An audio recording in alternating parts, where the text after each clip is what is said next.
Hey guys, it's Kelly. Welcome back to my channel. And today I want to talk about 5 things that I stopped doing and my skin improved. And hey, if you are new here and you're enjoying this video, maybe you like some of the tips that I provide, please consider hitting subscribe anytime during the video and don't forget to turn on notifications.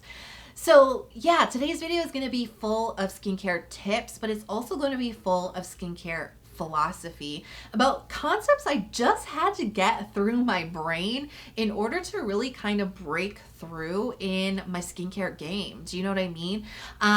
We're all on a journey with our skincare, and some of us are just starting, some of us are further along, but we're always kind of on this journey because skincare is something that's always evolving, just like your skin. It's not a static thing. It doesn't stay the same. There's not like an end goal in sight. We're kind of always getting better. We're kind of always improving, and we're always learning. And that is the spirit of this video. I want to share with you the things I learned to stop doing, the concepts that I really had to embrace in order to improve my skin. So if you're so ready, give the video a big thumbs up and let's get started. So the number one thing that I stopped doing to improve my skin was popping, pushing, picking, and just generally putting my dirty fingers all over my face. Yeah, I mean, this is a very common skincare tip that you're going to hear all across the internet. And I definitely think it is an important one. I think I might have a slightly different take on this because I am somebody who really enjoys doing this. You know, I'm not just sitting here up on my high chair saying, don't put your fingers on your face. I'm sitting here and telling you on my low chair that I push on my pimples. I have tried at-home extractions. I generally enjoy examining and touching my face, but I also realize that it is behavior that is not really contributing to improving my skin. Something that I realized about this behavior in myself many years ago that really helped me to stop doing this and to really kind of get control over this behavior was when I realized that I was actually touching my skin and poking at it and pushing and popping because I was full of stress and anxiety. And there was just something about the process of pushing on my skin that made me feel powerful and in control. I'm being 100% honest with you guys. Like, when my life felt like it was out of my control, I would sit in front of the mirror and I would push on my skin and I would actually get a lot of stress relief, and it would really kind of like release some anxiety from me. And I would sit there for like 20 minutes and I would stand back from the mirror after I was done and I would just be covered in all these red spots because my skin was so irritated and so inflamed from what I had done to it. But I still felt really good inside, temporarily. It doesn't solve the problem. It's not actually a good releaser of stress, but it was the only kind of coping mechanism that I had at the time. Once I realized this and I really identified this behavior as a coping mechanism, I immediately gained a lot more control over it. Didn't mean that it stopped, but I had a reason for why I was doing this behavior. I was able to put a label on it, coping behaviors. And it's not an appropriate coping behavior for stress or anxiety. And it's not something that is going to solve the root of the problem, right? It was just in the moment, it was a way for me to feel better temporarily. Once I was able to identify that about my behavior and about myself, I was like, every time I was tempted to touch my face, I'm like, why are you doing this? What's going on?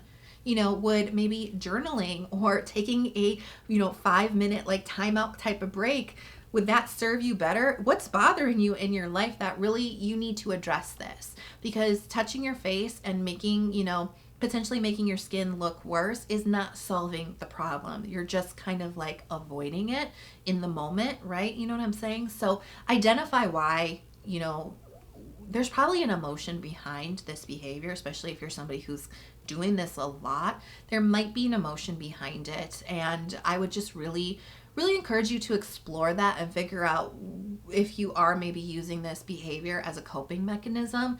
And I think we all know that there's probably better coping mechanisms and stress relievers in our lives than touching our face. So I just wanted to share that with you.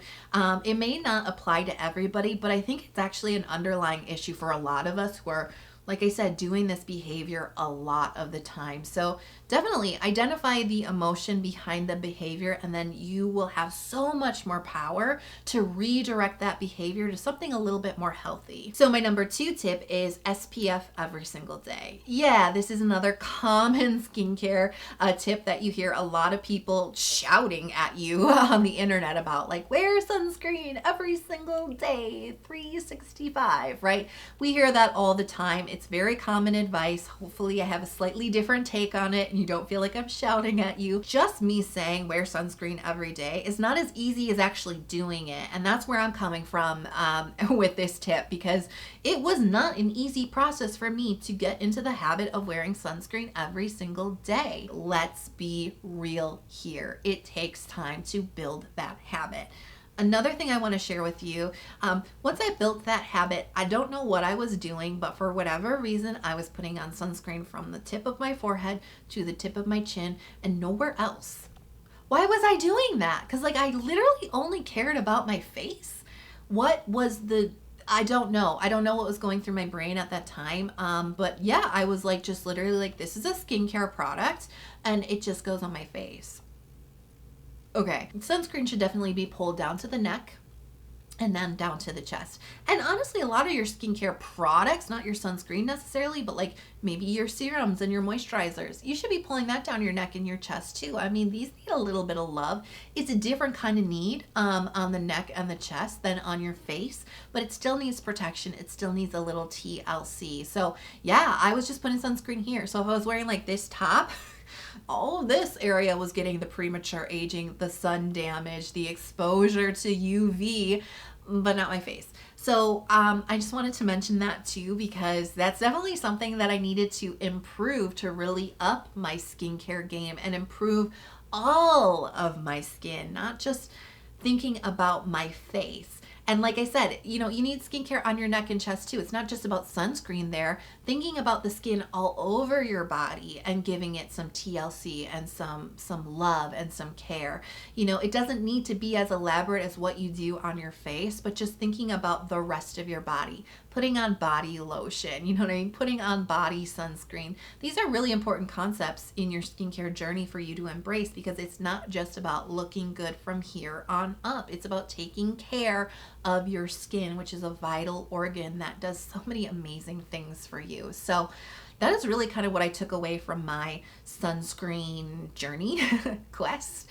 Well, there was a lot of things that came out of it, and it definitely really kind of like expanded my philosophy about skincare, not just being about the face. Number 3 is using and abusing chemical exfoliation, aka over exfoliating my skin.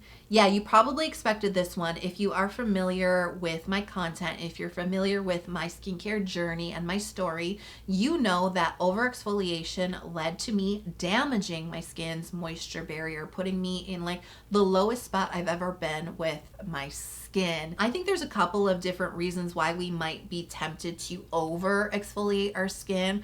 I do think that for some of us, it can be kind of like I was talking about with the popping and pushing. It can be kind of like feeling powerless in an area of our life and sort of like exerting power over our skin.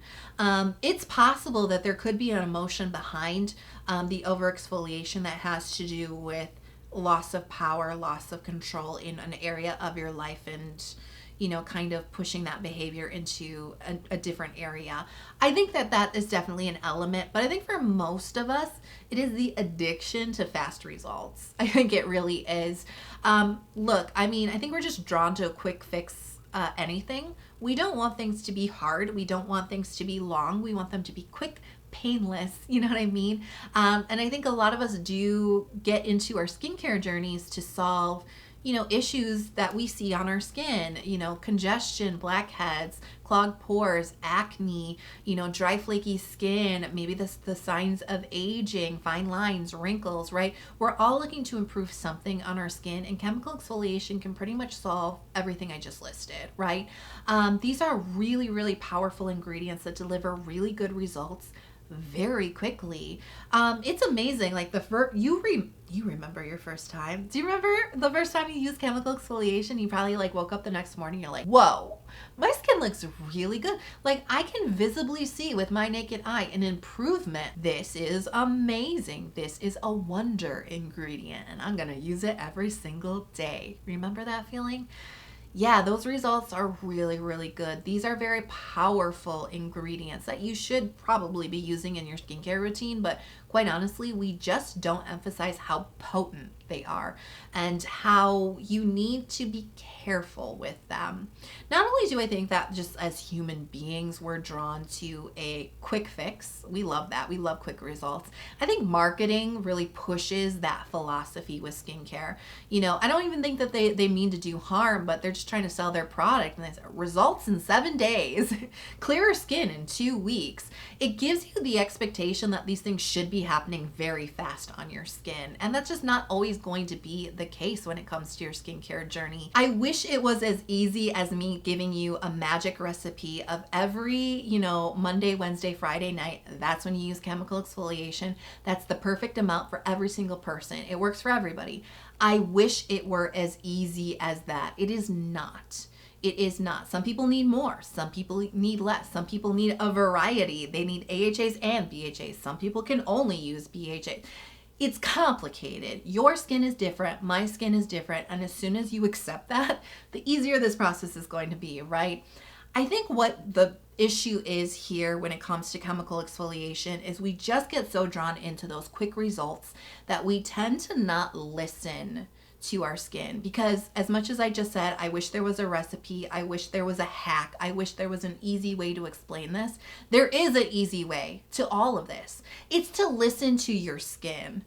Your skin is constantly giving you cues all day long about what is working and what is not. But so many of us are not tuned into that intuition. We are not tuned into our skin. It is a process. It takes a long time to really learn this, but most of us are not even aware enough to realize that our skin is telling us what is and isn't working.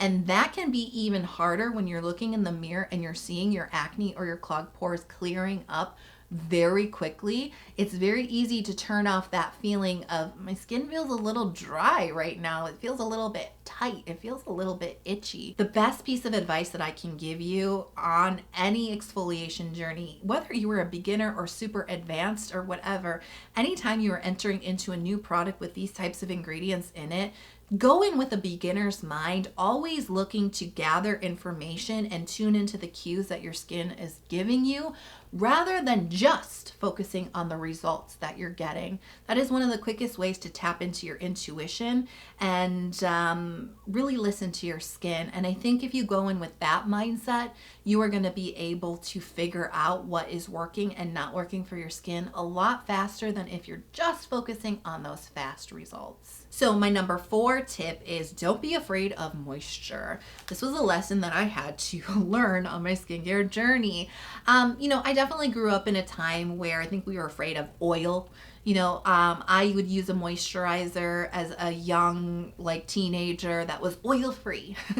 Oil-free. I used a lot of oil-free products. It was not a cute look in middle school to have an oily forehead. You would get made fun of for being greasy. That was just kind of what was in my ear as I was coming of age. You know what I mean? Oil and moisture, not great things, right? So as I progressed on my skincare journey, I started to realize that my skin was dehydrated. Kind of a tricky condition to pinpoint on your skin, but once you do, wow, light bulbs really go off. You're like, hey, I actually kind of understand my skin now. And so once I realized that, I was like, all right, I gotta treat my skin with lots of hydration. I'm on the hydration train now. Toners, hydrating serums, light gel moisturizer, but I'm really focused in on this hydration. That definitely helped soothe the symptoms of my dehydration, but it did not solve the problem, because I was just thinking that moisture it really didn't play any part in my recovery plan for dehydration at all. It was, you're dehydrated, you need hydration. And that's definitely a piece of the puzzle, but it was something that took me a really long time to learn, that moisture was also something that played a part in that recovery. Balancing your skin out, because you do have both elements in your skin. No matter your skin type, you can be the oiliest person in the world, moisture will play some role. It might be a small role, but it'll play some role in your skincare routine. And obviously, when you're on the really dry side, you're just like moisture, moisture, moisture. Hydration will play a little bit of a role as well. You need both. Okay, you need both. And figuring out that like unique mix for you that's going to be your quest on your personal journey, but like you do need both. And that is something that I just ignored for such a long time. Once I embraced, a little bit more medium weight moisturizer, a little bit more nourishment into my skincare routine, a lot of my dehydration symptoms just improved very, very quickly. I was so afraid of facial oil for the longest time. I thought it was going to make my congestion worse. Actually, when I started to treat my skin with more emollients and more oil and things like that, I actually ended up like solving the imbalance in my skin. And when I solved the imbalance in my skin, when I embraced both moisture and hydration, lots of hydration, but also lots of moisture, my congestion cleared up.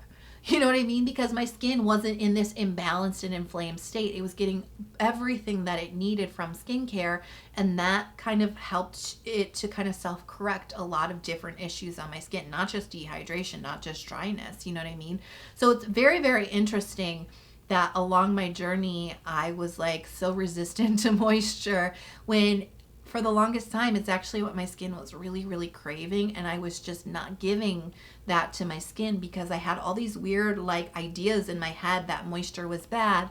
Moisture equals pimples, oil equals congestion. It's just not true. And once you really start to learn, there's a balance to everything. You know what I mean? There's a balance, but your skin does need both.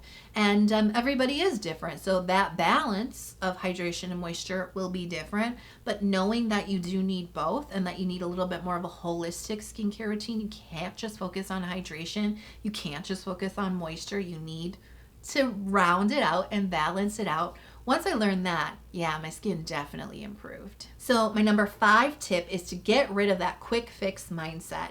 This is something that we talked about in the over exfoliation segment. Yes, and I really wanted to elaborate on that because that is something that can really push us into over exfoliating our skin, but I also think it pushes us into non-helpful behaviors outside of that too. I think it can push us into always chasing down the latest and greatest product, always kind of hopping around with our skincare and not staying consistent. I think it kills the idea that results take time.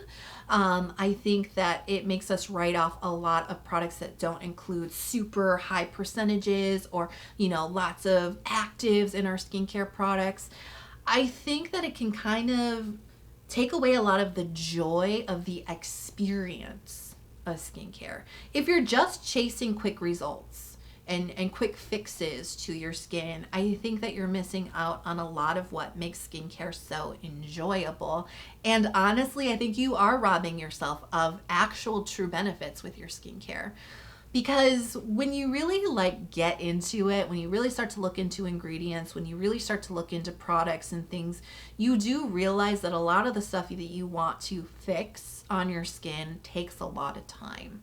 You can definitely start to see results on your skin in a couple of weeks, but I mean, even when you're starting prescription skincare, I'm on tretinoin and they're don't expect results for 6 months. Patience is one of the biggest lessons you will learn on your skincare journey. And it took me a very long time to learn this lesson, not only learn it, but to embrace it.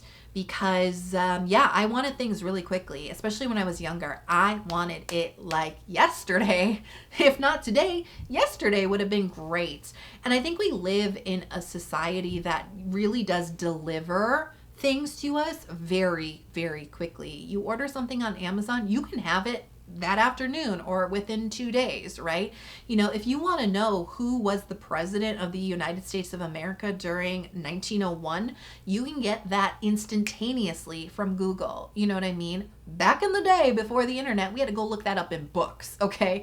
It was not instantaneous. It took a lot of effort and it took a little bit of patience, okay? We live in a world where we expect fast results. But there are still some things where, you know, low and slow still wins the race, and that is skincare. It is. And the sooner we learn that lesson, the better off we're going to be, and the more enjoyable the skincare process becomes. So I don't really have tips for how to embrace patience. I think just being aware that patience plays a huge part in your skincare journey. I think you're well on your way to learning how to make peace with patience, to embrace patience, to actually enjoy the process instead of just racing to the finish line. So I hope you guys enjoyed that video. It was a little bit different, but you know I like going deep. I like getting a little bit philosophical even about skincare. And you know, I want to know what's something that you stopped doing and your skin improved. Let me know in the comments below. Again, if you love the video but you haven't hit subscribe yet, please do consider subscribing to my channel. I release 2 new skincare focused videos every single week, and turn on notifications because sometimes I release bonus videos and it could happen at any time, so you don't want to miss out on all the videos that I post throughout the week. I hope you guys are healthy, happy, and safe. I can't wait to see you in the next video, and I can't wait for you to seize this day. I'll talk to you later. Bye.